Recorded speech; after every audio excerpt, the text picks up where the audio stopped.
It was late at night, the kind of night where I was running on sheer willpower, warm comfort food, and beginning to question my life's choices.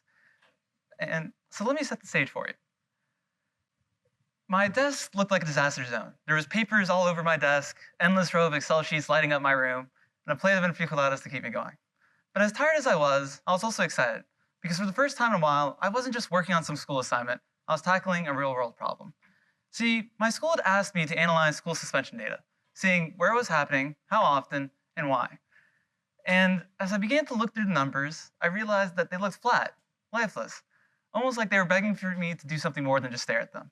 So I turned to GIS. GIS stands for Geographic Information Systems. It sounds technical, but it's something that's quite simple.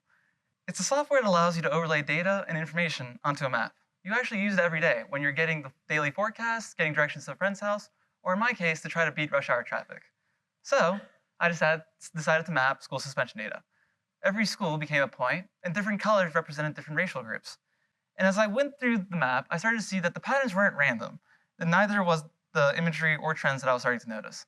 But more than that, the map told a story. It told a bigger one about race, poverty, and opportunity. So how did I even get into GIS? Well, that actually kind of happened entirely by accident. So I was scrolling through Wake County's 4-H club lists, and there was one that caught my eye called community mapping at the time. And to me, that interested me since I'd always been kind of drawn to maps. I always wondered why neighborhoods or cities were built the way they were. So I went ahead and sent an email to the club leader, and he decided to respond, which was surprising to me. And the next thing I knew, I found myself at my grandfather's beach house in Emerald Isle in a Zoom meeting, not really knowing what to expect. So from there, I got to see research projects done by not professionals, but students. They were doing cool things such as mapping out tobacco outlets near schools or tracking COVID-19 food hubs. One of them was even modeling out the environmental impact of a neighborhood or of a proposed quarry near a state park that I live nearby. So as I looked through these research projects by students, I asked myself, if students are doing this, maybe I can too. So that's exactly what my first project centered on, answering my own questions about Raleigh. I decided to map out Raleigh's places, analyze its paths, and see what lessons I could learn from different neighborhoods and how to apply them elsewhere in the city I'd grown up in. So, as the first step of my project, I went ahead and started analyzing data from the US Department of Labor and Census Bureau to start looking at socioeconomic data from my city. I got the chance to look at education, income, and the unemployment rate and what it looked like across the city. This was also the first time that I had been able to see the data overlaid on a city like this. And some of the results surprised me, some of them didn't. But more than that, it was something that showed me that the power of putting colors to represent data. So then I also mapped out Raleigh's sidewalks, greenways, and transit lines. And what I noticed was that there was a strong correlation in between those areas that I'd mapped previously that were socially affluent and that had better economic conditions, and the ones that had better transportation access. And this wasn't necessarily a new revelation to me, but it showed me something more important. It showed that there was a direct relationship that you could look at just on a map to see how transportation, funding, and resources followed the areas that they were in it. So as part of this, I also decided to go ahead and present my work at a conference with thousands of attendees where I got to show educators, city officials, and fellow peers what I had learned about. For some of them, it was the first time they'd ever made the connection, or some of them they didn't even know.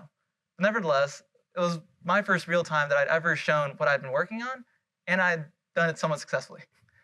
And the more important lesson I learned from my first project was that I could turn numbers into a story. I could turn the data that I analyzed into an art. But why does this all matter to youth? Well, I think that's pretty simple. Because I think the biggest lie we tell students and young people is that they have to wait. That they have to wait until they're in college to get a degree. That they have to wait until they're older to have permission to make an impact. And that they have to wait till they're qualified to actually speak up at the table. And GIS is different. It shatters that idea.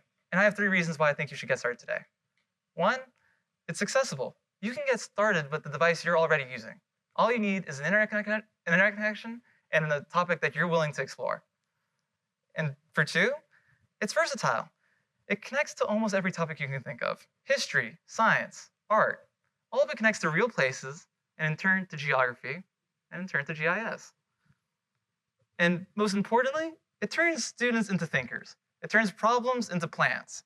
GIS empowers students to think critically, take into account different perspectives, and to have another tool in their toolbox for their future careers, but also for their future lives. So here's my challenge to you. Close your eyes and think about a problem that you're working on right now. And I want you to then picture it on a map. Because the world isn't just what we see, it's what we map, analyze, and reimagine.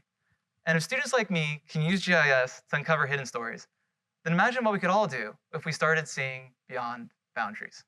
My name is Brandon Estevez, and I thank you for your time.